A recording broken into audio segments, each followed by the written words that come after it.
పాలకు పోయి వస్తుండగానే అంతనే తలంతా తిరిగిపోయి వాంతులు స్టార్ట్ అయినాయి. నైట్ నుంచి మరుసటి రోజు మధ్యాహ్నం వరకు వాంతులు ఆగట్లే. తల తిరిగిపోతుంది. ఇంకా కింద పడిపోతుండే, ఎంతమంది ఇద్దరు పట్టుకుని ఆగట్లే. అలాంటి పరిస్థితుల్లో ఆర్ఎంపీ డాక్టర్ కాడ చేర్చారంట. ఆ ట్రీట్మెంట్ చేస్తూనే ఉన్నాడు. ఇంకా ఆ లోపల మా మరదలు నాకు ఫోన్ చేసింది.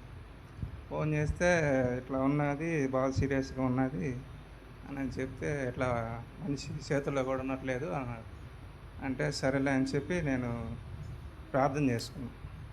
తండ్రి మంచిగా ఆ ఆర్ఎంపీ డాక్టర్ కూడా, అమ్మ ఇక్కడ ఇంక నయం కాదు, పెద్ద హాస్పిటల్కి వేసుకోవాల్సిందే, మీ వాళ్ళని ఎవరినన్ను పిలిపించుకో అని చెప్పాడంట.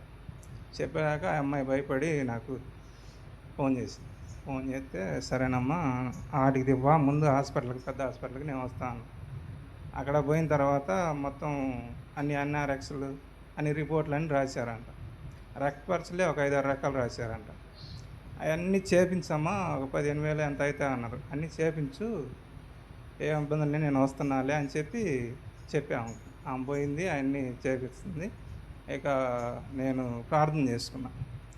తండ్రి ఆ రిపోర్ట్లు అన్నిటిలో మంచి నార్మల్గా వచ్చి మా తమ్ముడికి అవన్నీ తగ్గిపోవాలి, నార్మల్ రిపోర్ట్లు రావాలి అని చెప్పి ప్రార్థన చేసుకున్నా. నేను ఇక్కడి నుంచి పోయాక డాక్టరు మొత్తం నార్మల్గా అని చెప్పాలని చెప్పి ప్రార్థన చేసుకున్నాను.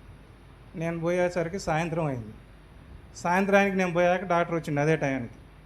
అప్పటికి మా తమ్ముడికి వాంతులు తగ్గిపోయినాయి. వాంతులు తగ్గిపోయి తల కొంచెం లైట్గా తిరుగుతుంది. అప్పుడే డాక్టర్ వచ్చాడు. అయ్యా ఏమీ ప్రాబ్లం లేదు, నరాలు కానీ తలలో అన్ని ఏం ప్రాబ్లం లేదు, కాకపోతే blood circulation, water circulation slow అయ్యి ఆయనకి అలా వచ్చినది.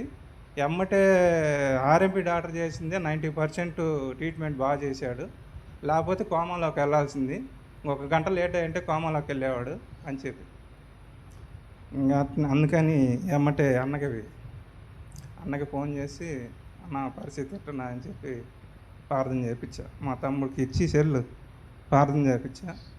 ప్రార్థన చేయించిన తర్వాత మళ్ళీ సాయంకాలం డాక్టర్ వచ్చి, అయ్యా ఏం ఇబ్బంది లేదు, మీరు ఇప్పుడు వెళ్తా అంటే పంపిస్తా అని చెప్పి, మందులు రాస్తా అని చెప్పి ఆయన వచ్చి చెప్పాడు. చెప్పిన తర్వాత మళ్ళీ